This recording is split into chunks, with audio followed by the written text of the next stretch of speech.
혼례날 아침이었습니다.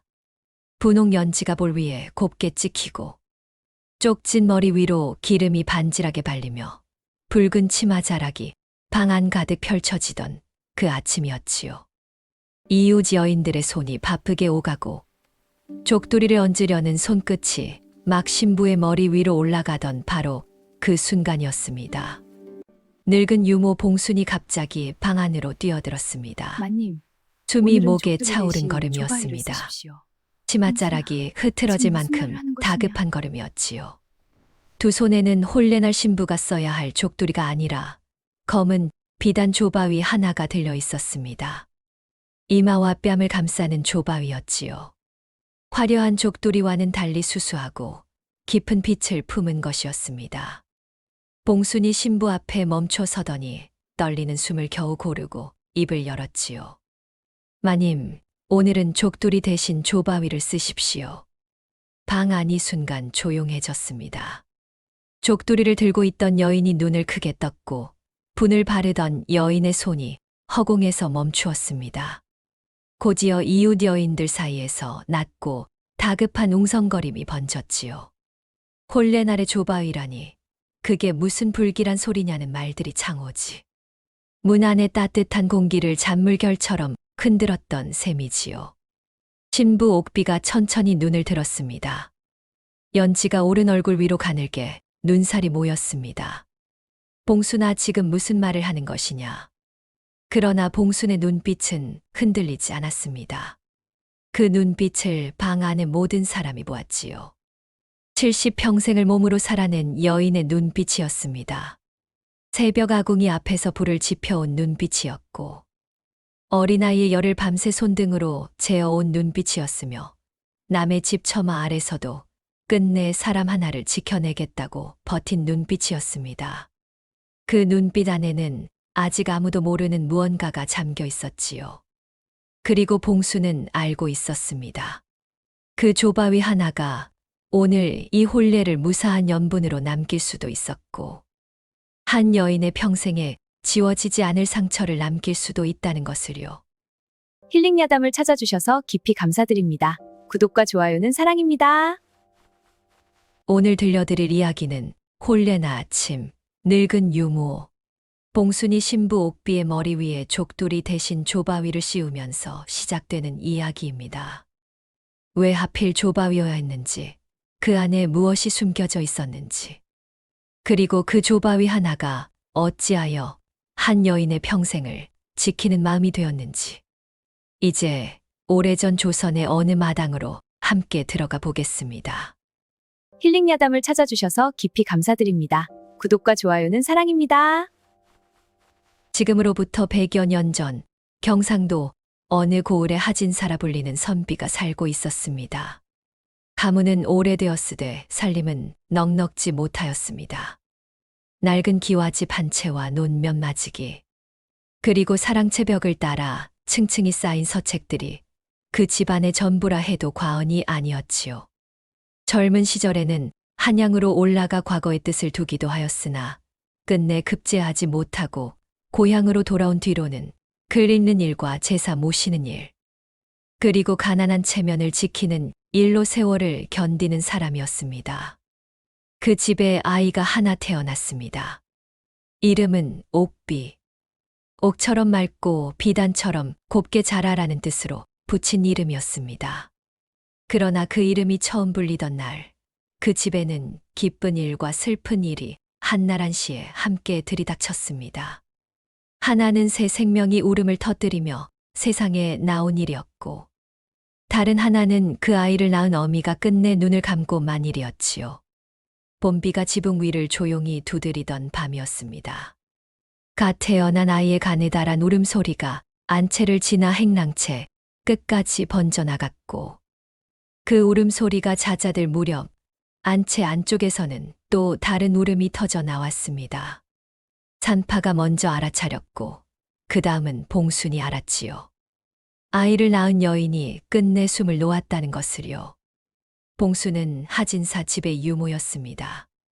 본래 행랑채 노비의 딸로 태어나 어릴 적부터 안채 일을 거들며 자란 여인이었지요.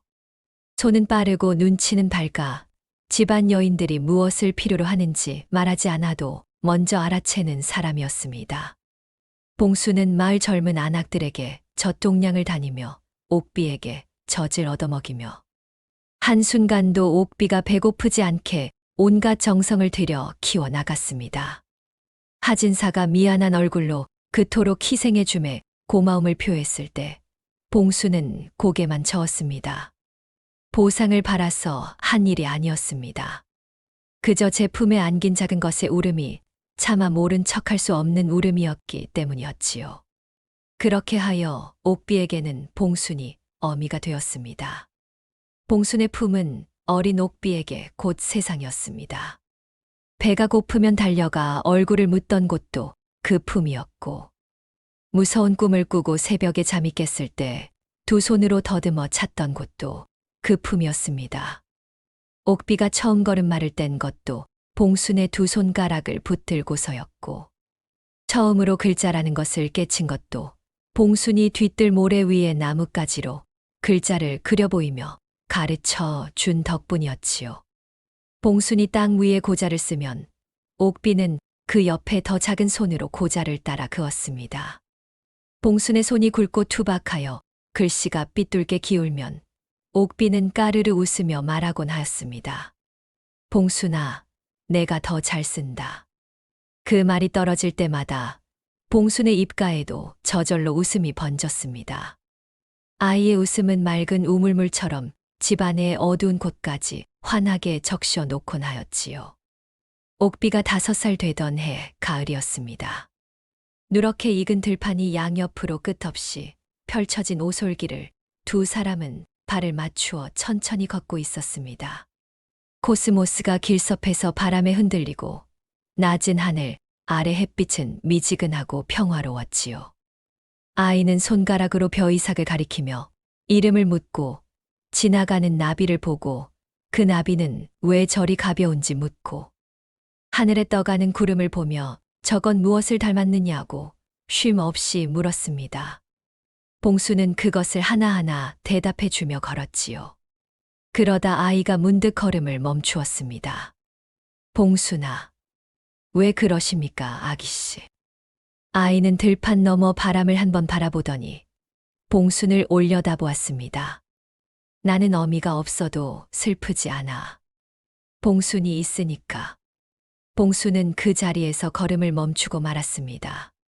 두 볼이 바람에 발갛게 물든 아이의 얼굴을 한참 내려다보다가 떨리는 두 손으로 그 볼을 조심스럽게 감싸 쥐었습니다. 그리고 제 코끝을 아이의 코끝에 살짝 비벼주었습니다. 눈물이 날 것 같았으나 애써 참았지요. 이 어린 것 앞에서 먼저 무너지고 싶지 않았으니까요. 그래. 봉순이 가까스로 웃으며 말하였습니다. 나도 아기씨가 있어서 슬프지 않아. 그 말이 전부였습니다.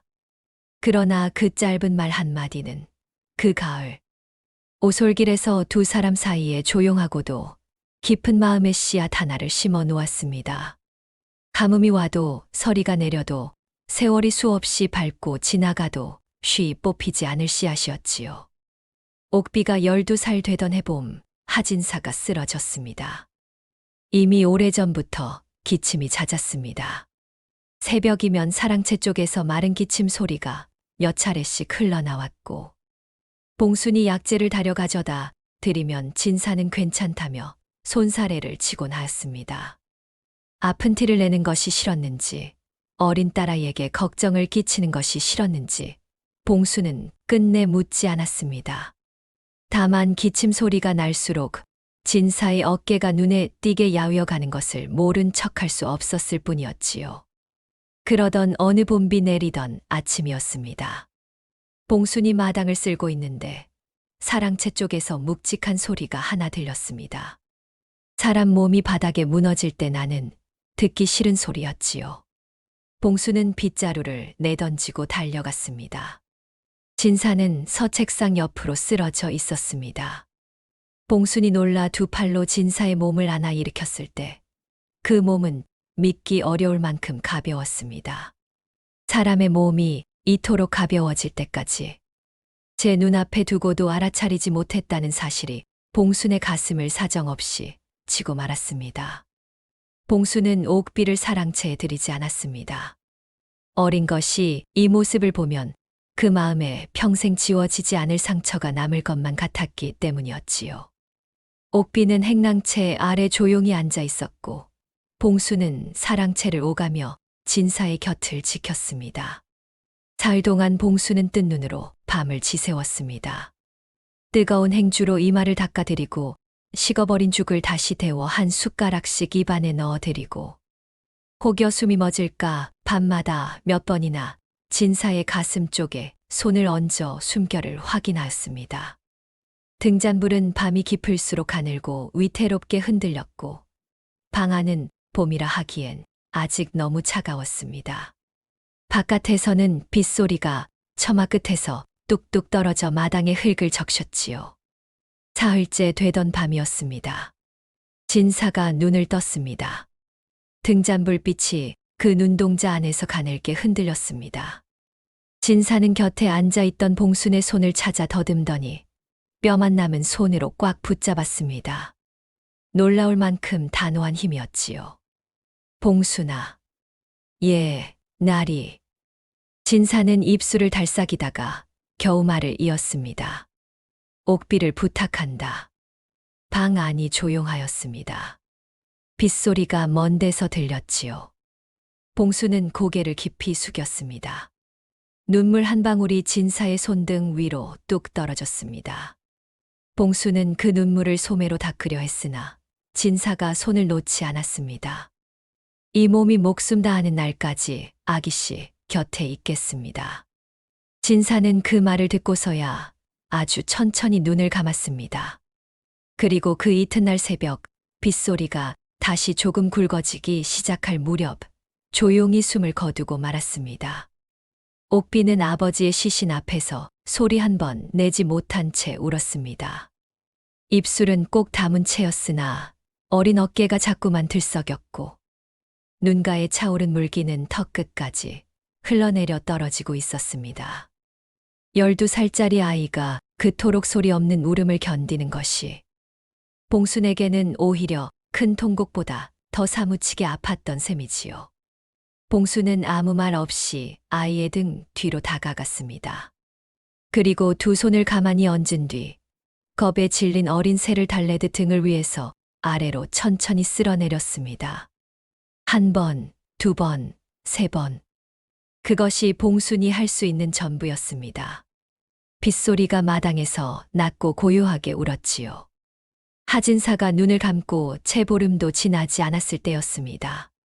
살인문 밖에서 낯선 듯 익숙한 발소리가 들렸습니다. 하첨지였습니다. 하진사의 먼 일가 친척이라 하나 진사가 살아있을 때는 좀처럼 얼굴을 비추지 않던 사람이었습니다. 그러던 자가상이 채 끝나기도 전에 사흘 걸음으로 문간을 넘어들어온 것이었지요. 덩치가 크고 얼굴에는 자잘한 점과 잡티가 많았습니다. 그런데 봉순의 눈에 먼저 들어온 것은 얼굴보다 걸음이었습니다. 안마당으로 들어서는 그 발걸음이 너무 자연스러웠습니다. 마치 남의 집을 방문하는 이의 걸음이 아니라 이미 제 것이 된 마당을 둘러보는 사람의 걸음 같았기 때문이었지요. 봉수는 그 발걸음을 보는 순간 등줄기를 타고 서늘한 기운이 내려가는 것을 느꼈습니다. 하첨지는 조문을 하러 왔다고 말하였습니다. 그러나 그의 눈은 죽은 이를 향하지 않았습니다. 장독대 뒤를 훑고 사랑채의 서책들을 스치고 헛기침을 하듯 무심한 척 논문서가 어디 있는지, 진사가 남긴 논밭은 얼마나 되는지 슬쩍 물었습니다. 상을 치르러 온 사람의 눈빛이 아니었습니다. 애도하는 눈빛도 아니었지요. 땅값과 집값, 쌀며 가마와 노비며 집을 속으로 더하고 또 더하는 그런 눈빛이었습니다. 그날 밤 봉수는 움직이기 시작하였습니다. 집안이 모두 잠든 깊은 밤, 봉수는 진사의 서랍과 궤짝 뒤, 사랑채, 벽장 안을 하나하나 열어보았습니다. 논문서, 집문서, 진사가 남긴 편지 몇 장. 그것들을 모아 낡은 배보자기 안에 싸고 마루 아래 가장 깊숙한 틈으로 밀어 넣었습니다. 차가운 흙 냄새가 코 안으로 훅 들어왔습니다. 오래 묵은 나무 썩는 냄새와 젖은 흙의 냄새가 섞여 있었지요. 봉수는 마루 바닥에 바짝 엎드린 채 팔을 더 깊이 뻗었습니다. 손끝이 먼지와 흙을 훑었고 보자기가 손에 닿지 않는 가장 안쪽까지 들어갔는지 몇 번이나 확인하고서야 몸을 일으켰습니다. 그것이 무엇을 위한 일인지 그 순간 다 안 것은 아니었습니다. 다만 봉수는 본능처럼 알고 있었습니다. 이 문서들이 없어지면 이 집도 없어진다는 것을요. 봉순의 예감은 틀리지 않았습니다. 하첨지가 드나드는 횟수가 한 번, 두 번, 세 번 늘어갈수록 집안의 공기도 함께 달라졌습니다. 행랑채 사람들 몇이 슬그머니 발을 빼기 시작했고 이웃에서 보내오던 안부도 눈에 띄게 줄었습니다. 예전에는 진사댁 따님이라 불리던 옥비가 어느새 동네 아이들 입에서는 진사네, 고아 아이라 불리기 시작하였습니다. 옥비는 그 변화를 모를 만큼 어린아이가 아니었습니다. 그러나 아무것도 묻지 않았지요. 겁이 나서 묻지 않은 것이 아니었습니다. 그저 봉순을 믿고 기다리는 쪽을 택한 것이었지요. 봉순이 받아들이기에는 그 믿음이 오히려 더 무거웠습니다. 사람 하나를 지켜야 한다는 책임이 어깨 위에 더 깊이 내려앉는 느낌이었지요. 어느 저녁이었습니다. 봉순이 아궁이 앞에 쭈그리고 앉아 저녁밥 불을 지피고 있는데 뒤뜰에서 발소리가 들렸습니다. 하첨지였지요. 그는 주위를 한 번 둘러보더니 봉순 바로 옆에 쪼그려 앉고는 하였습니다. 필요 이상으로 가까운 자리였지요. 담배 냄새와 술 기운이 섞인 숨이 봉순의 옆 얼굴을 스쳤습니다. 봉순아. 목소리는 낮았으나 그 낮음이 오히려 소름을 돋게 했습니다. 그 문서 내가 숨겼지. 봉순은 불꽃챙이를 쥔 손에 힘을 주었습니다. 손등 위로 핏줄이 붉어졌지요. 그러나 얼굴은 들지 않았습니다. 저는 모르는 일이옵니다. 하첨지가 코웃음을 쳤습니다. 모른다고. 그가 더 몸을 기울였습니다. 봉순아, 내가 어디서 이 고을 사또와 술 한 잔도 못하는 사람인 줄 아느냐. 내가 노비 출신인 건 온 고을이 다 알아. 노비가 주인 재산에 손댔다고 하면 그 다음이 어찌 되는지는 알고 있겠지. 봉수는 그 말을 들으며 불꽃챙이를 천천히 내려놓았습니다. 손이 떨리는 것이 느껴졌지요. 그 떨림을 들키고 싶지 않아 두 손을 무릎 위에 얹고 꾹 눌렀습니다. 저는 모르는 일이옵니다. 두 번째도 같은 대답이었습니다. 하첨지는 한참 봉순을 내려다보다가 피시 굳고 일어섰습니다. 발소리가 뒤뜰 밖으로 사라지는 것을 확인한 뒤에야 봉순은 무릎에 힘이 풀려 그 자리에 털썩 주저앉고 말았습니다. 불은 거의 꺼져 있었습니다. 아까 떨리는 손으로 건드린 탓인지 제 속에 묻힌 잔불 몇 점만 붉게 살아 있었지요. 봉수는 그 사그라드는 붉은 빛을 오래 바라보았습니다. 그러다 옥비의 방 쪽으로 고개를 돌렸을 때 창호지 문 사이로 가느다란 등잔불이 비쳐 나오고 있었습니다. 아직 서책을 읽고 있는 것이었지요. 봉수는 생각하였습니다. 저 불빛만은 꺼지게 해서는 안 된다고. 보름 뒤 결국 일이 터졌습니다. 하첨지가 관아에 들어가 논문서를 제 이름으로 바꾸는 수속을 밟으려 한 것이었습니다. 그러나 문서가 집안에서 나오지 않자 그는 불같이 화를 내며 봉순을 불러 세웠습니다. 문서가 없어졌다. 이 집에서 너 말고 누가 더 있느냐. 노비 신분으로 주인 재산에 손댄 죄가 얼마나 큰 줄 아느냐. 관아에 고하기 전에 내놓아라. 봉수는 마루 위에 꿇어 앉아 있었습니다. 이마 아래로 오래된 마루 나뭇결이 보였지요. 눅눅한 나무 냄새가 코끝에 닿았습니다. 아래올 말씀이 없사옵니다. 하첨지는 욕설에 가까운 말을 몇 마디 더 쏟아놓고 나갔습니다. 그러나 봉수는 그날 이미 결심하고 있었습니다. 더 늦기 전에 떠나야 한다고. 내일을 기다렸다가는 돌이킬 수 없어진다고. 그날 밤 봉수는 옥비를 불렀습니다.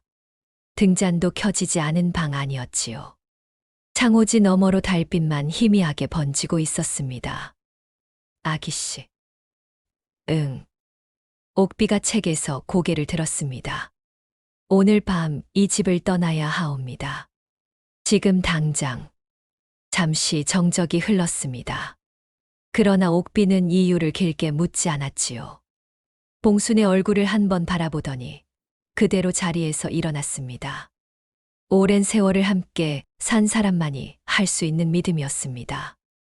이유를 다 듣지 않아도 지금 떠나야 한다는 사실 하나만으로 충분하다는 믿음이었지요. 두 사람이 보따리를 꾸리는 데에는 오래 걸리지 않았습니다. 봉순이 미리 챙겨두었던 배보자기 하나, 옥비의 서책 몇 권, 여벌옷 두어 벌, 그리고 진사의 도장이 찍힌 문서 꾸러미. 그것이 전부였습니다. 마당에 나서자 서리가 발밑에서 사각거렸지요. 집신 밑창으로 밟힐 때마다 얇게 얼어붙은 서리가 마른 소리를 냈습니다. 사위는 고요한데 그 소리만 이상하리만치 크게 들려 봉수는 걸음을 더 죽였습니다. 집신 틈새로 차가운 기운이 발바닥에 스몄고 손끝은 벌써 얼어 감각이 흐려졌지요. 새벽달이 낡은 기와 지붕 위에 걸려 있었습니다. 옥비가 걸음을 잠시 멈추고 그 지붕을 올려다보았습니다. 봉수는 아이가 무엇을 보고 있는지 알 수 있었지요.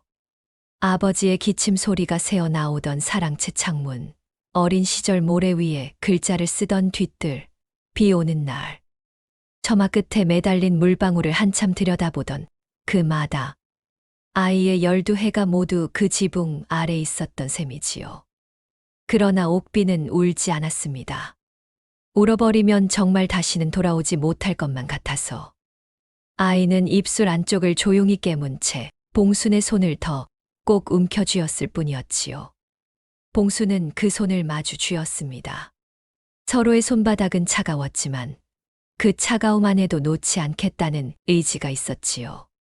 살인문을 열작할 바람이 한꺼번에 얼굴을 후려쳤습니다. 봉수는 옥비를 앞세우지 않았지요. 제가 먼저 그 바람 속으로 발을 내디뎠습니다. 그리고 끝내 한 번도 뒤돌아보지 않았습니다. 한양까지는 사흘 길이었습니다. 봉순이 챙겨온 것은 엽전 몇 냥, 보리떡 한 보자기, 그리고 옥비 아버지의 문서 꾸러미였습니다. 그것으로 사흘을 버텨야 했습니다. 첫날은 산길이었습니다. 억새가 우거진 고갯마루에 이르자 바람이 사방에서 몰아쳤지요. 억새줄기들이 서로 몸을 부딪힐 때마다 사락사락 울었고 그 소리는 마치 먼 데서 누군가 흐느끼는 것처럼 들렸습니다. 옥비는 봉순이 꺼내준 솜옷을 더 씹고 있었으나 산허리를 돌아드는 바람은 솜에 그치며 옷깃 사이를 비집고 들어와 어린 살갗을 사정없이 파고들었습니다. 옥비의 볼이 하얗게 질렸다가 곧 붉게 얼어붙었지요. 숨을 내쉴 때마다 입김이 하얗게 피어올랐다가 곧장 바람에 흩어졌습니다. 코끝은 발갛게 얼었고 손가락을 쥐었다 펴려 하면 관저 안쪽이 뻑뻑하게 아팠습니다. 그래도 옥비는 걸음을 늦추지 않았습니다. 봉순을 더 힘들게 하고 싶지 않다는 것을 이미 아는 얼굴이었지요.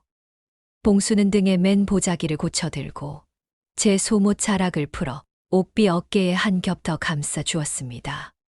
그러자 봉순의 등에서는 식은땀이 한꺼번에 싸늘해졌지요.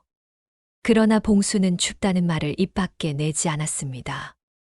고갯마루 꼭대기에서 두 사람이 잠시 멈추었습니다. 발 아래로 누렇게 익은 들판이 펼쳐졌고 멀리서 흰 연기가 가늘게 오르는 마을이 보였습니다. 옥비는 그 풍경을 한참 바라보다가 작게 물었지요. 봉순아, 예, 아기씨. 우리 무사히 갈 수 있을까? 봉순은 한동안 대답하지 않았습니다. 다만 제 손 안에 들어온 옥비의 작은 손을 더 깊이 감싸 쥐었지요. 마치 그 손 하나만은 어떤 바람 속에서도 놓치지 않겠다는 듯이 말입니다. 소인이 있는 한 갑니다. 그 짧은 말 한마디가 칼바람 속에서 두 사람 사이에 놓였지요. 억새가 사락사락 울었습니다. 둘째 날 오시 무렵에는 비가 내렸습니다. 처음에는 보슬비었으나 곧 굵어졌습니다. 빗줄기가 머리 위로 쏟아지고 봉순의 낡은 삿갓은 귓가를 타고 흐르는 물까지는 막아 주지 못했지요. 옥비의 치맛자락은 물에 흠뻑 젖어 발목에 들러붙었고 집신 안으로 스며든 물은 진흙과 함께 발을 질척하게 감쌌습니다. 길가 주막 처마 아래로 두 사람이 뛰어들었을 때 봉순의 소매 끝에서는 물이 뚝뚝 떨어졌습니다. 봉순은 젖은 손으로 엽전을 꺼내 밥 두 그릇을 시켰습니다. 누런 쌀밥과 시래기 된장국이 작은 소반 위에 올라왔습니다. 김이 모락모락 오르는 국물 냄새가 축축한 공기를 가르며 퍼졌고 젖은 옷감 냄새와 빈냄새 사이로 된장의 구수한 향이 번졌지요. 옥비는 첫 숟가락을 떠 입가로 가져가려다 문득 손을 멈추었습니다. 그 냄새가 사랑채에서 느릿하게 걸어 나오던 아버지의 저녁밥 냄새와 같았습니다. 봉순이 아궁이 앞에 앉아 국을 떠올리면 아버지가 기침을 두어 번 하며 상 앞으로 오곤 하던 그 저녁들. 그 발소리가 빗소리 사이로 들리는 것만 같았습니다. 옥비의 손이 숟가락 위에서 잠시 굳어 있었습니다. 봉순의 손이 그 위에 가만히 얹혔습니다. 아무 말도 하지 않았습니다. 그러나 그 손의 무게가 말하고 있었지요. 괜찮다고, 드셔야 한다고, 내일도 걸어야 한다고. 옥비는 다시 숟가락을 들었습니다. 두 사람은 말없이 밥을 먹었습니다. 주막 지붕 위로 빗소리가 끊임없이 쏟아지는 동안 뜨거운 국물을 입안에 넘길 때마다 마음속 어디쯤이 함께 젖어드는 것을 모른 채 한 채로요. 셋째 날 저녁 두 사람은 마침내 한양에 닿았습니다. 북촌 골목은 이미 어둠이 깊게 내려앉아 있었습니다. 기름 냄새, 행랑채 저녁 연기 냄새, 오래된 기와담이 머금은 축축한 냄새가 골목 안에 뒤섞여 있었지요. 어느 집안에서는 아이 울음소리가 났다가 곧 잦아들었고 골목 끝에서는 개 짖는 소리가 두어 번 울렸다 사라졌습니다. 봉수는 오래전 한 번 와본 기억을 더듬어 골목을 헤집었습니다. 옥비는 한마디도 하지 않았지요. 다만 봉순의 손을 꼭 쥔 채 뒤따랐습니다. 봉순의 손은 여전히 차가웠지만 그 차가움이 오히려 옥비에게는 든든한 버팀목처럼 느껴졌습니다. 이정자의 집 앞에 이르렀을 때 봉수는 한 번 깊게 숨을 들이켠 뒤 문을 두드렸습니다. 잠시 후 문이 열렸습니다. 문을 연 이는 옥비의 외삼촌 이정자였습니다. 그의 눈에 가장 먼저 스친 것은 저저 얼룩진 두 사람의 행색이었습니다. 어린 여자아이 하나, 늙은 유모 하나. 반가움이라기보다 당혹스러움이 먼저 떠오르는 표정이었지요. 그러나 이정자는 문을 닫지 않았습니다. 잠시 망설이던 끝에 몸을 비켜주며 말하였습니다. 들어오시오. 봉수는 그것으로 충분하다고 생각하였습니다. 완전한 환영은 아니더라도 비를 피할 문이 열렸다는 것만으로도 그날 밤 두 사람에게는 하늘이 내린 은혜와 같았지요. 그 집은 그렇게 하여 두 사람의 새로운 처마가 되었습니다. 이정자의 아내 유씨는 말이 적은 여인이었습니다. 그러나 그 적음은 둔하거나 무심한 적음이 아니었습니다. 집안 구석구석을 놓치지 않고 살피고 아이들 버릇을 반듯하게 잡고 살림의 한 톨까지도 허투루 다루지 않는 야무지고 단단한 적음이었습니다. 그런 여인에게 먼 지방에서 호련히 들이닥친 시조카와 늙은 유모 하나가 달가울 리는 없었습니다. 봉수는 그것을 첫날 저녁 밥상에서 알아챘습니다. 유씨가 밥을 퍼주는데 봉순의 그릇에 담긴 양이 옥비의 것보다 한 숟가락쯤 적었습니다. 유씨는 아무 말도 하지 않았고 봉순 또한 아무 말도 하지 않았지요. 다만 그 한 숟가락의 차이가 이 집안에서 두 사람이 어떤 자리인지를 분명히 가르쳐 주었습니다. 봉수는 이튿날 새벽 가장 먼저 일어났습니다. 마당을 쓸고 장독대 뚜껑을 닫고 빨랫감을 걷어 정리하고 하인들이 미처 챙기지 못한 부엌의 쌀독과 나무단까지 손보았습니다. 아궁이 앞에 쭈그리고 앉아 불씨를 살릴 때 새벽의 찬기가 목덜미를 파고들었지요. 그러나 봉수는 일어서지 않았습니다. 며칠이 지나자 밥그릇에 담기는 양이 달라졌습니다. 유씨가 먼저 봉순에게 물을 썰어 달라 하였고 이정자 또한 지나가다 말 몇 마디를 건네기 시작했습니다. 봉수는 조용히 그 변화를 느꼈습니다. 이 집에 빌붙어 있어서는 안 된다는 것, 이 집에 필요한 사람이 되어야만 한다는 것, 그것이 곧 옥비를 지키는 길이었기 때문입니다.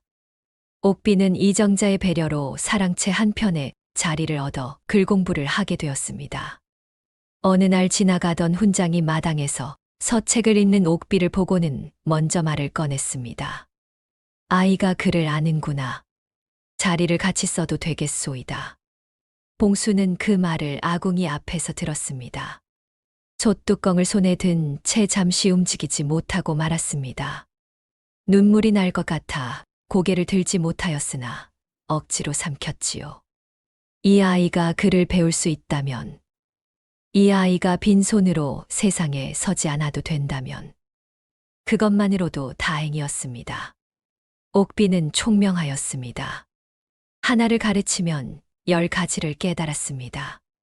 훈장이 가르친 글귀를 저녁 무렵 다시 물어도 거의 틀리는 법이 없었고 낮에 배운 문장을 밤이 되어도 또렷이 기억하였습니다. 이정자의 아들들이 마당에서 투호를 하며 웃고 떠들 때에도 옥비는 나무 그늘 아래 조용히 앉아 책을 보곤 하였지요. 훈장이 어느 날 혀를 차며 말하였습니다. 저 아이가 사내였다면 과거의 오를 싹이 보이는구나. 그 말은 옥비의 귀에 오래 남았습니다. 여자라 하여 과거에 오를 수 없다면 적어도 글로써 제 마음과 제 삶을 지킬 줄 아는 사람이 되어야겠다고 옥비는 생각하였습니다. 글을 아는 것과 모르는 것은 세상 한복판에 홀로 서 있을 때 맨손이냐 아니냐의 차이와도 같다는 것을 이미 어린 나이에 어렴풋이 알고 있었던 것입니다. 세월은 그렇게 흘렀습니다. 옥비는 16이 되었습니다. 어린 티가 가시고 이마는 반듯하였으며 눈빛은 맑고 깊었습니다. 봉수는 70을 바라보는 나이가 되었습니다. 허리가 조금 굽고 겨울이면 손마디가 쑤셨지만 두 손은 여전히 빠르고 단정하였습니다. 이정자의 집은 두 사람에게 어느덧 집이 되었습니다. 완전히 제 집이라 부를 수는 없었으나 비 오는 날이면 기와 끝에서 떨어지는 빗물을 함께 들을 처마가 있었고 새벽이면 부엌 쪽에서 올라오는 밥 냄새가 두 사람을 깨우곤 하였습니다. 봉수는 그것으로 족하다고 스스로를 다독였습니다. 그러면서도 봉순의 마음 한구석에는 늘 같은 생각이 자리하고 있었습니다. 주인 아씨를 어떻게 세상으로 내보낼 것인가. 봄이 오는 길목, 이정자가 봉순을 불렀습니다. 봉순아, 옥비 혼산말이 들어왔다.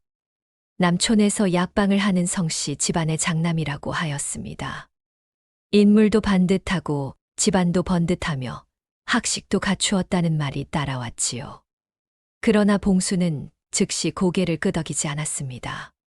날이 소인이 며칠만 알아보아도 되겠사옵니까? 이정자가 잠시 봉순을 보다가 고개를 끄덕였습니다. 그날부터 봉수는 시장에 나가 귀를 열어두었습니다. 약방 근처를 지나며 일부러 걸음을 늦추었고 장꾼들 틈에 섞여 남이 흘리는 말을 조용히 주워 담았습니다. 행랑채 하인들 입에서 나오는 소문도 허투루 듣지 않았지요.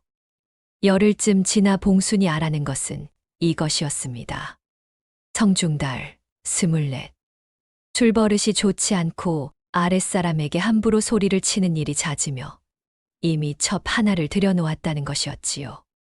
봉수는 그 사실을 이정자에게 말씀드렸고 혼담은 곧 없던 일이 되었습니다. 그 뒤로 혼담이 2번 더 들어왔습니다. 한 번은 집안은 반듯하였으나 빚이 산더미였고 또 한 번은 사람됨은 나쁘지 않으나 어미가 심히 독하다는 평이 있었습니다. 봉수는 2번 모두 확인한 뒤 이정자에게 아뢰었고 두 혼담 역시 없던 일이 되었습니다. 유 씨의 못마땅한 기색이 슬슬 드러나기 시작하였습니다. 저 유모가 혼담마다 끼어들어 다 끊어버리는구나. 옥비를 언제까지 붙들어 둘 셈이냐. 그 말이 봉순의 귀에 들어왔습니다. 그러나 봉순은 모른 채 하였습니다. 옥비의 평생이 달린 일을 서둘러 결정할 마음은 봉순에게 없었습니다. 봉순이 두려워하는 것은 단 하나였습니다. 옥비가 잘못된 사람에게 들어가 평생을 상처 속에서 살아가는 것. 그 하나뿐이었지요. 그해 여름 이정자의 집에 낯선 청년이 찾아왔습니다. 이정자가 아는 선비의 조카라 하였습니다. 이름은 장준호. 안동에서 한양으로 과거 공부를 하러 올라온 22살의 청년이었습니다. 키가 크고 눈빛이 차분하였습니다. 무명도포는 수수했으나 매무새가 흐트러지지 않았고 말씨는 조용했으되 어딘가 단단하였습니다. 그리고 집 안으로 들어서며 행랑채 하인들에게조차 먼저 가볍게 고개를 숙였지요. 봉수는 그 마지막 것을 보았습니다. 행랑채 하인에게까지 고개를 숙이는 사람. 봉수는 손에 쥔 바가지질을 하다 말고 잠시 멈추고 말았습니다. 무엇이 다르다고 또렷하게 말할 수는 없었으나 사람을 들뜨게도 하고 불안하게도 하는 기색 없이 그저 묘하게 고요한 기운이 청년 곁에 머물고 있었습니다. 며칠 뒤 준호가 뒤뜰에서 옥비와 마주쳤습니다. 옥비 역시 그 시간 뒤뜰에 나와 책을 펼쳐 들고 있었습니다. 두 사람은 눈이 마주치자 동시에 고개를 숙였습니다. 길지 않은 인사였지요. 그러나 봉수는 행랑채 모퉁이에서 그 짧은 순간을 놓치지 않았습니다. 준호가 옥비를 바라보는 눈빛이 흐트러지지 않았습니다. 낮추어 보는 눈빛도 아니었고 공연히 들뜨거나 훑어보는 눈빛도 아니었습니다. 그저 있는 그대로를 보는 눈빛이었지요. 봉수는 그 눈빛 하나만으로도 알 수 있었습니다. 적어도 저 청년이 사람을 함부로 재단하거나 가진 것 없다고 없이 여길 종류의 사내는 아니라는 것을요. 준호는 한 달 남짓 그 집에 머물렀습니다. 그동안 봉수는 청년을 천천히 지켜보았습니다. 밥상 앞에서 탐욕스럽지 않았고 밤새 글을 읽고도 새벽이면 혼자 마당을 쓸었습니다. 봉순이 차를 내오면 반드시 두 손으로 받았고 하인에게 명을 하든 말하지 않았지요. 남들이 보면 하찮게 지나칠 작은 것들이 봉순의 눈에는 크게 익혔습니다. 준호가 머문 달이 거의 다 저물어 갈 즈음이었습니다. 이정자에게서 장씨 집안 이야기를 들은 그날 밤 봉수는 쉽게 잠들지 못하였습니다. 부엌에서 솥뚜껑 하나를 붙든 채 한참을 앉아 있다가 이내 자리에서 일어나 마당으로 나왔습니다. 달이 중천에 걸려 있었고 마당은 그 달빛으로 희게 젖어 있었지요. 장독대 뚜껑들이 달빛을 받아 차갑게 번들거렸고 바람은 거의 없었으나 밤 공기는 뼛속으로 스며들 만큼 서늘하였습니다. 봉수는 마당 한가운데 서서 오래 움직이지 않았습니다. 두려움이 있었습니다. 그 두려움은 하첨지가 들이닥쳤을 때의 두려움과는 전혀 다른 것이었습니다. 그때의 두려움은 밖에서 밀고 들어오는 칼끝 같은 것이었다면 지금의 두려움은 제 가슴 안쪽에서 조용히 차오르는 물 같았습니다. 옥비를 보내는 것이 두려웠습니다. 내가 없는 집에서 저 아이가 상처를 받으면 어쩌나. 내가 없는 곳에서 눈물을 삼키게 되면 어쩌나. 좋은 사람인 줄 알았던 이들이 어느 날 마음을 바꾸어 저 아이를 홀로 세워두면 어쩌나. 봉수는 그 감정을 오래 들여다보았습니다. 그러다 옥비의 방 쪽을 바라보았습니다. 창호지 문 사이로 등잔불이 가늘게 새어나오고 있었지요. 아직 책을 읽고 있는 것이었습니다. 봉수는 그 불빛을 한참 바라보다 손등으로 눈가를 눌렀습니다. 그러나 동시에 알고 있었습니다. 옥비는 이제 16이었습니다. 봉순의 품이 옥비에게 세상의 전부가 되어서는 안 된다는 것을요. 새가 날 수 있도록 손을 펴주는 일이 끝내 손을 놓지 않는 것보다 더 어려운 사랑이라는 것을 봉수는 그 밤 처음으로 또렷하게 깨달았습니다. 봉수는 달을 향해 천천히 고개를 숙였습니다. 진사나리. 오래 걸렸지만 이 봉순이 좋은 사람 하나는 찾은 듯합니다. 이제 남은 것은 하늘이 굽어 살펴 주시기를 바랄 뿐이옵니다. 이정자를 통해 마침내 장씨 집안에서 혼담이 들어왔습니다. 봉수는 이번에는 망설이되 물러서지는 않았습니다. 서두르지도 않았지요. 좋은 징조만 보고 덥석 잡을 만큼 세상 물정을 모르는 여인이 아니었으니까요. 봉수는 한 번 더 확인하였습니다. 직접 남촌 장터에 내려가 옷감 파는 상인들 틈에서 안동 출신 장사꾼을 만나 이야기를 들었습니다. 장씨 집안에서 예전부터 일하던 하인이 아직도 머무른다는 말도 들었고, 준호의 어미 임씨가 엄격하되 공정한 사람이라는 평도 들었지요.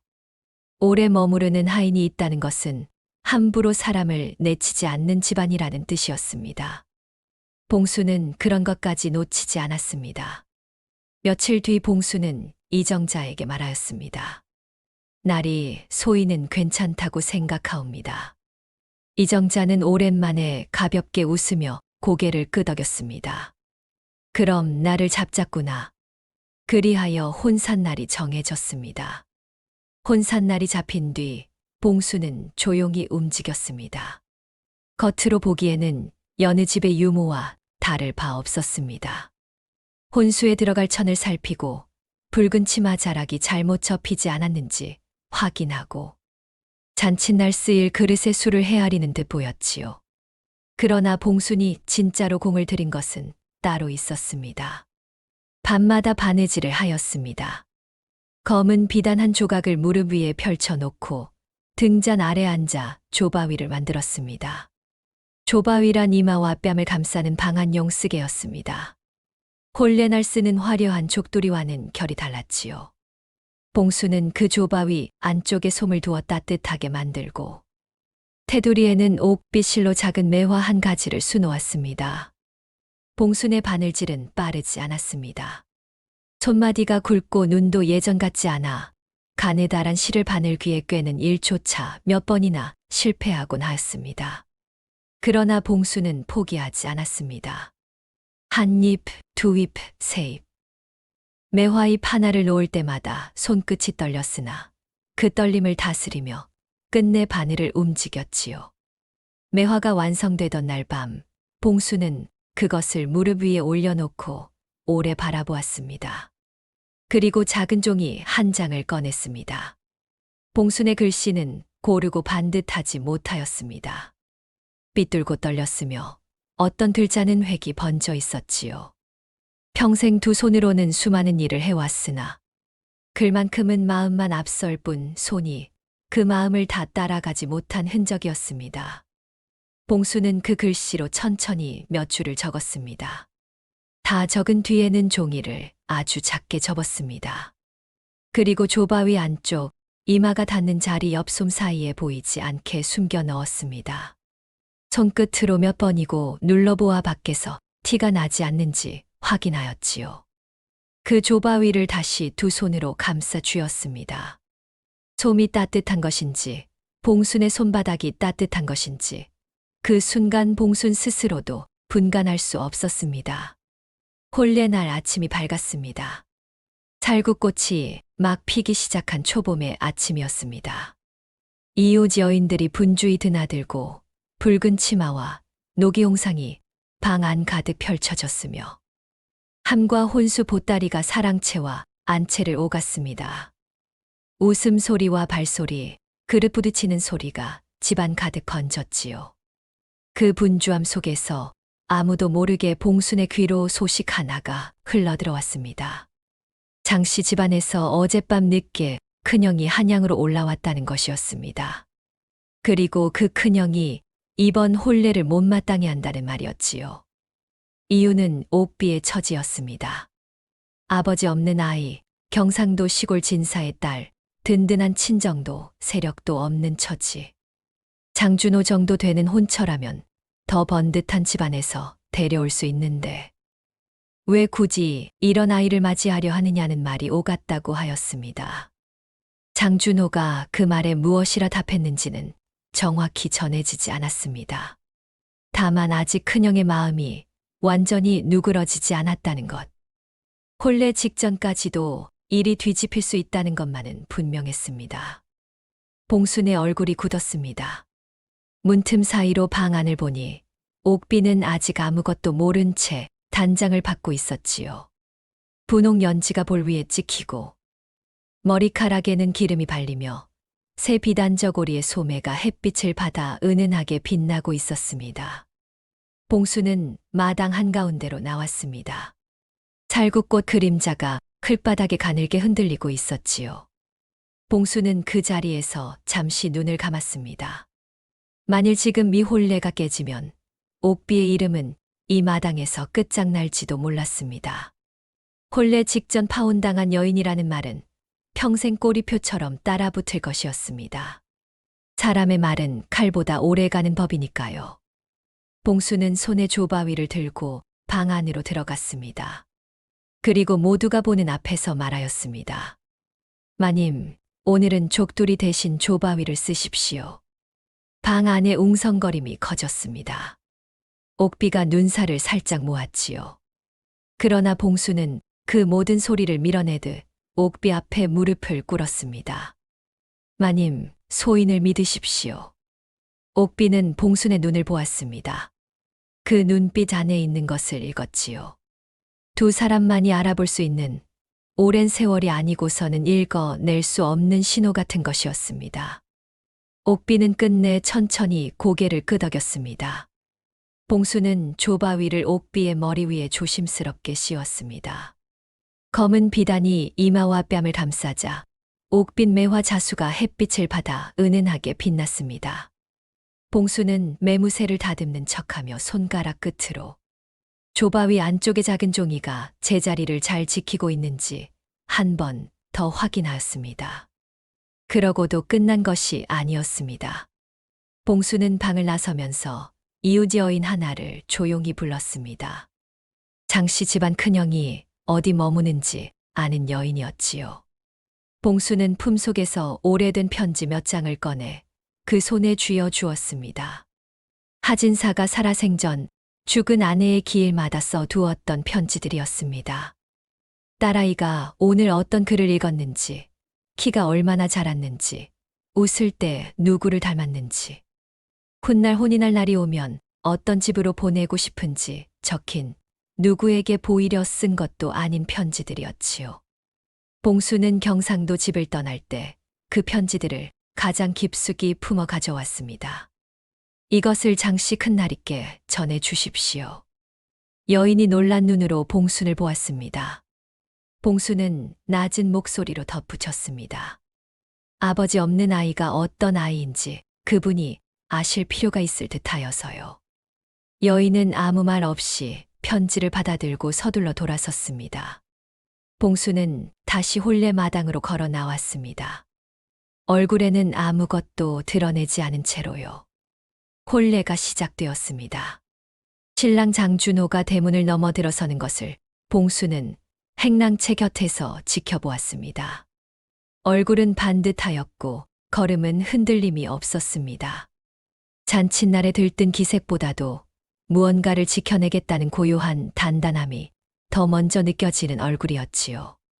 봉수는 그보다도 장씨 큰형의 기척을 찾았습니다. 큰형은 마당 한켠에 있었습니다.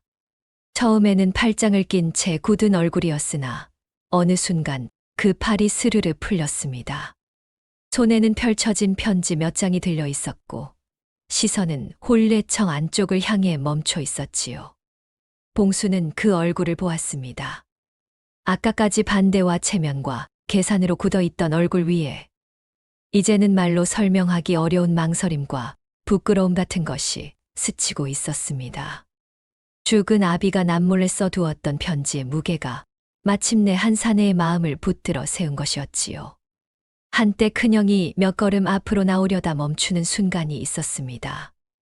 봉순의 심장이 덜컥 내려앉고 말았습니다. 지금 저 입에서 한마디만 잘못 떨어져도 이 혼례는 깨질 수 있었습니다. 그러나 큰형은 끝내 아무 말도 하지 않았습니다. 편지를 접어 품속에 넣고는 천천히 한 걸음 뒤로 물러났지요. 그 순간 봉수는 아주 오래 참아 온 숨을 조용히 내쉬었습니다. 두 손이 치마 속에서 미세하게 떨리고 있었지요. 봉수는 그 떨림을 아무도 보지 못하게 치맛자락 안에 감추었습니다. 예식은 멈추지 않았습니다. 조바위를 쓴 신부가 고요한 눈빛으로 절을 올렸고 신랑 또한 흐트러짐 없이 예를 다하였습니다. 검은 비단 위 옥빛 매화는 봄 햇살을 받아 조용히 빛났지요. 그날 아침 봉순이 손에 쥐고 뛰어들던 바로 그 조바위가 지금 신부의 이마와 뺨을 감싼 채 이 혼례를 끝내 지켜내고 있었습니다.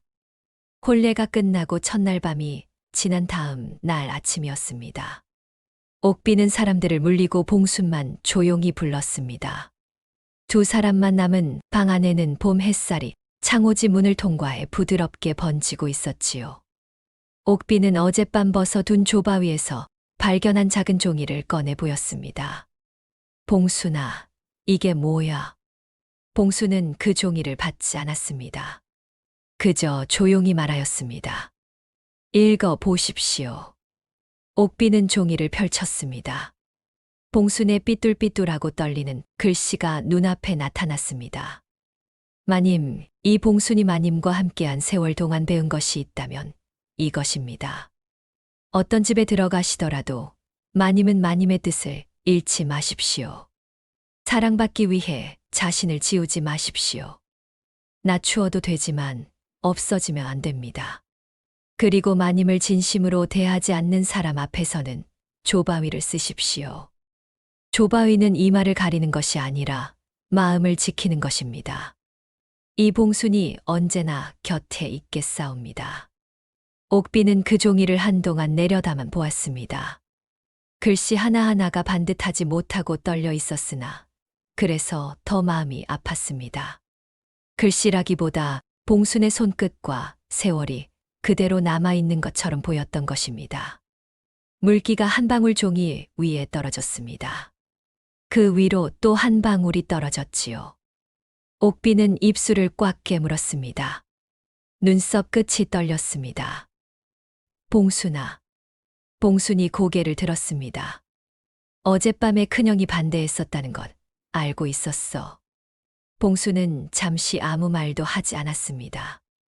그러다 아주 천천히 고개를 끄덕였지요. 그 순간 옥비의 어깨가 크게 흔들리고 말았습니다. 봉순은 더 이상 설명하지 않았습니다. 변명도 하지 않았지요. 그저 두 팔을 벌려 옥비를 품 안으로 끌어안았습니다. 옥비는 봉순의 가슴에 얼굴을 묻고 조용히 울었습니다. 그 흐느낌이 봉순의 가슴뼈 안쪽까지 고스란히 전해졌지요. 봉순 역시 눈물을 참지 않았습니다. 늙은 눈가를 타고 흐른 눈물은 옥비의 머리칼 위로 작게 떨어졌습니다. 봄 햇살 속에서 봉순의 흰 머리카락이 희미하게 빛났습니다. 두 사람은 그렇게 한참 동안 말 한마디 없이 서로를 안고 있었습니다. 장준호의 집으로 들어온 옥비는 처음부터 외롭지 않았습니다. 준호는 말이 많은 사내는 아니었습니다. 그러나 그 적음은 차가움이 아니었지요. 아침이면 먼저 일어나 마당을 한번 둘러보고 저녁이면 그날 읽은 서책 이야기 한 자락을 옥비에게 건넸습니다. 옥비가 자기 생각을 덧붙이면 준호는 가볍게 고개를 끄덕였습니다. 그 끄덕임이 형식이 아니라 진심이라는 것을 옥비는 알 수 있었습니다. 봉순도 함께 그 집에 들어왔습니다. 장씨 집안의 안주인 임씨는 처음에는 봉순을 그저 늙은 하인쯤으로 대하였습니다. 그러나 날이 지날수록 그 눈빛이 달라졌지요. 봉순의 손은 거칠었으나 정확하였습니다. 밥을 지을 때 불기운을 한 번도 그르치지 않았고, 장독대를 다룰 때는 날씨와 계절을 보아 발효 상태를 짐작하였습니다. 약방 일을 마치고 늦게 돌아오는 준호를 위해서는 따뜻한 국 한 그릇을 먼저 준비해 두었습니다.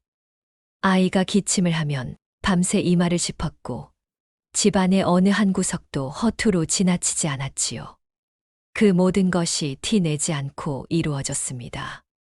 임씨가 어느 날 봉순을 불렀습니다. 봉순아. 예, 마님. 너는 그저 하인이라기보다는 사람을 살피는 재주가 있구나. 봉순은 아무 대답 없이 고개를 숙였습니다. 잠시 뒤 임씨가 다시 말하였습니다.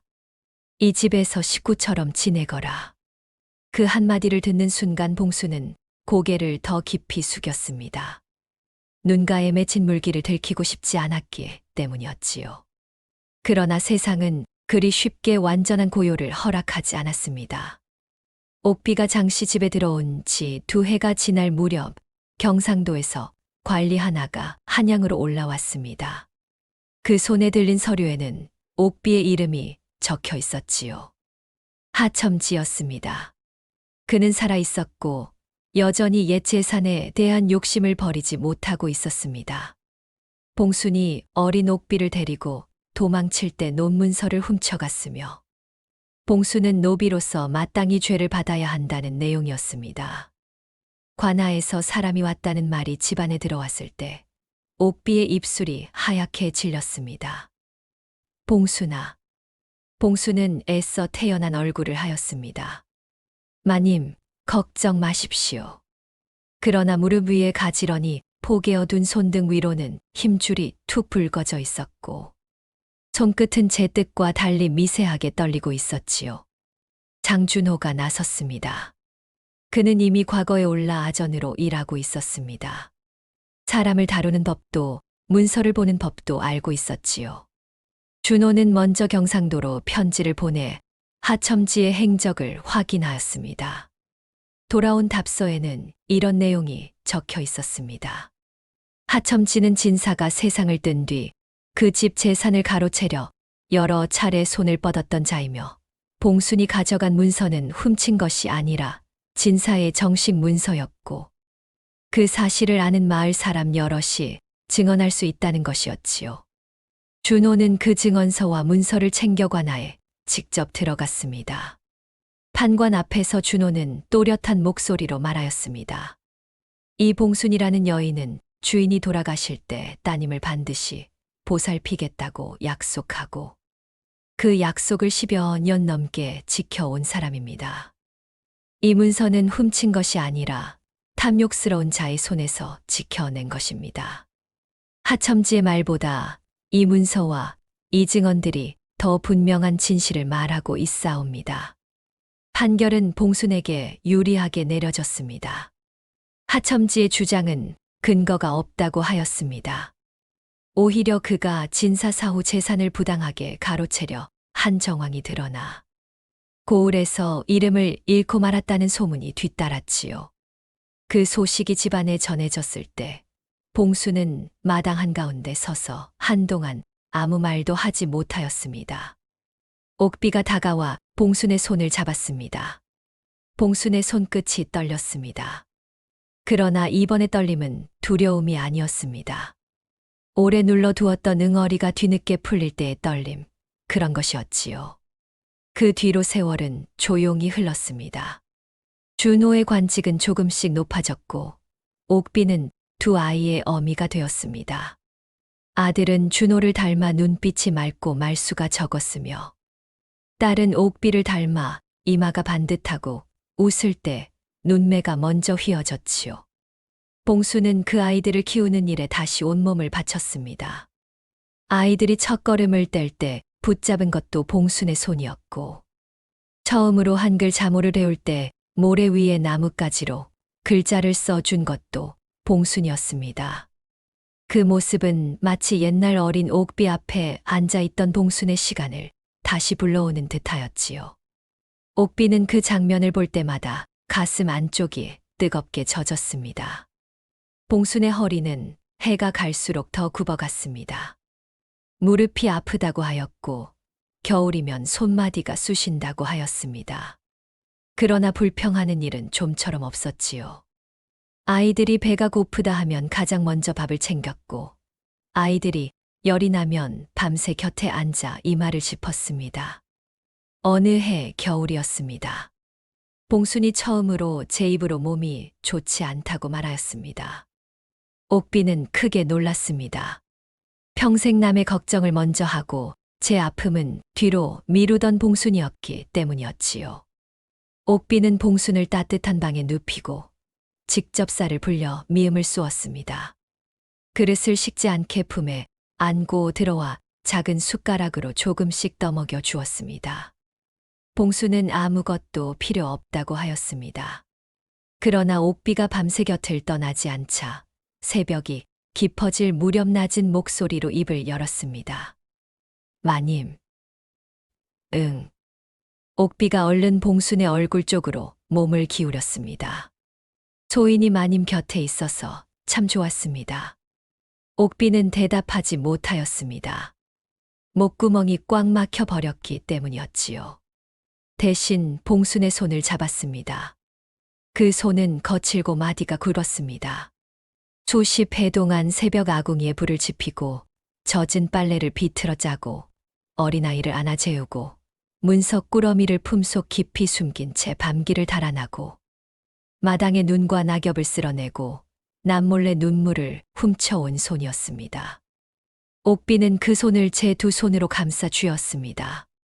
창호지 밖으로는 겨울 달빛이 희미하게 번졌습니다. 두 사람은 오래도록 그렇게 손을 맞잡고 있었습니다. 긴 겨울이 지나고 봄이 오자 봉순의 몸도 조금씩 기운을 되찾았습니다. 그러자 봉순은 다시 마당으로 나가 일을 하려 하였습니다. 그러나 옥비가 앞을 막아섰지요. 봉순아, 이제는 좀 쉬어. 쉬라니요, 마님. 소인이 뭘 하고 가만히 앉아 있사옵니까? 옥비는 웃지도 울지도 못한 얼굴로 말했습니다. 이제는 내가 할 수 있어. 다 내가 가르쳐 준 것들이잖아. 그해 봄, 옥비와 준호는 봉순을 위한 방 하나를 따로 꾸몄습니다. 집 안에서도 햇볕이 가장 오래 머무는 방이었습니다. 예전 봉순이 저 방은 빛이 참 좋다고 몇 번이나 지나가며 중얼거리던 바로 그 방이었지요. 봉순은 그 방 앞에 서서 한동안 말이 없었습니다. 마님, 이러실 필요 없사옵니다. 필요 있어. 옥비가 다정하게 웃었습니다. 이 집에서 내가 제일 좋아하던 방이잖아. 봉수는 천천히 방 안으로 들어가 창문을 열었습니다. 봄 햇살이 한꺼번에 밀려들었습니다. 뜰의 살구꽃 향기가 바람을 타고 들어와 방 안을 채웠지요. 따뜻한 빛이 봉순의 발등 위에, 손등 위에, 굽은 어깨 위에 차례로 내려앉았습니다. 봉수는 그 빛 속에서 눈을 감았습니다. 그러자 오래전 경상도에 그 오솔길이 떠올랐습니다. 누렇게 익은 들판, 코스모스가 흔들리던 길. 5살 옥비가 발갛게 물든 볼로 봉순이 있으니까 슬프지 않아라고 말하던 목소리. 봉순의 볼을 타고 눈물 한 줄기가 흘렀습니다. 그 눈물은 서러움의 눈물이 아니었습니다. 너무 오래 마음속에 품고 있던 것이 비로소 따뜻한 자리를 얻었을 때 흐르는 그런 눈물이었지요. 가을이 왔습니다. 저녁 무렵 옥비와 봉순이 마당에 나란히 앉아 배추를 다듬고 있었습니다. 아이들은 마당 끝에서 웃으며 뛰어다니고 굴뚝에서는 저녁 연기가 가늘게 피어올랐으며 서쪽 하늘은 붉게 물들고 있었지요. 한참 동안 말없이 배추를 다듬던 봉순이 먼저 입을 열었습니다. 마님, 그때 조바위를 씌우기 잘했지요? 옥비가 손을 멈추고 빙긋 웃었습니다. 잘했지. 봉수는 배추 이파리 하나를 떼어내며 천천히 말하였습니다. 족두리는 홀레날의 영화로움은 드러내주지만 얼굴을 온전히 밖으로 내보이게 하지요. 허나 조바위는 다릅니다. 이마와 뺨을 먼저 감싸줍니다. 바람이 올 때 먼저 막아주듯이요. 봉순이 잠시 숨을 고르고 다시 말을 이었습니다. 홀레날 마님이 들어가는 집이 어떤 집인지, 그 집 큰나리의 마음이 얼마나 매정한지, 얼마나 부드러운지, 그때 소희는 아직 다 알 수 없었습니다. 그러니 먼저 감싸 드리고 싶었습니다. 그 어떤 바람이 오더라도 마님의 얼굴과 마음이 먼저 차가워지지 않도록 말입니다. 옥비는 가만히 듣고 있었습니다. 안에 넣어둔 종이도 마찬가지였습니다. 마님이 혹여 혼자가 되는 날이 와도 무엇을 잃지 말아야 하는지만은 기억하셨으면 해서요. 옥비는 손에 들고 있던 배추를 내려놓았습니다. 그리고 천천히 봉순 쪽으로 몸을 기울여 어린 시절처럼 봉순의 어깨에 머리를 기대었습니다. 딸이 어미에게 기대듯이요. 처음에는 굳어있던 봉순의 어깨가 이내 부드럽게 풀렸습니다. 저녁 하늘이 붉게 타오르고 멀리서 아이들 웃음소리가 끊어졌다 이어졌습니다. 굴뚝 연기는 그 붉은 하늘 위로 조용히 올라갔지요. 그 가을 저녁은 말없이 깊어졌고 두 여인의 마음속에는 오래도록 지워지지 않을 빛 하나가 남았습니다. 봉수는 그 뒤로도 오래 살았습니다. 옥비의 아이들이 자라 혼례를 올릴 때 봉수는 그 마당 한켠에 앉아 그 모습을 바라보았습니다. 허리는 더 굽었고 눈도 예전처럼 밝지 않았으나 그 눈 속에는 여전히 맑고 고요한 빛이 살아있었지요. 옥비의 아들이 혼례를 올리던 날 아침이었습니다. 봉수는 또 한 번 손에 조바위 하나를 들고 며느리 앞에 섰습니다. 아기씨, 오늘은 족두리 대신 조바위를 쓰십시오. 젊은 며느리가 고개를 기울였습니다. 봉수는 웃었습니다. 주름진 얼굴 가득 오래 익은 햇살 같은 웃음이 번졌지요. 그 곁에서 옥비는 조용히 눈시울을 붉혔습니다. 세월이 그렇게 흘러도 어떤 사랑은 처음 심어진 자리에서 조금도 옅어지지 않는다는 것을 그날의 마당이 다시 한번 보여주고 있었기 때문입니다. 조바위를 쓴 며느리가 혼례를 치르는 동안 봉수는 한켠에 앉아 오래도록 그 모습을 바라보았습니다. 그러는 사이 가슴 깊은 곳에서 오래전 사랑채의 어두운 등잔 아래 들었던 말이 다시 한 번 또렷이 울려왔습니다. 옥비를 부탁한다. 봉수는 주름진 손을 가만히 무릎 위에 얹었습니다. 부탁하셨던 분이시여.